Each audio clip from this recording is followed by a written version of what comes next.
Ward County Commissioners have finalized the county's 2024 budget.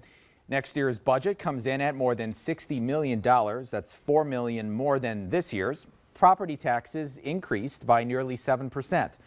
$8.6 million is general funds for day-to-day government operations.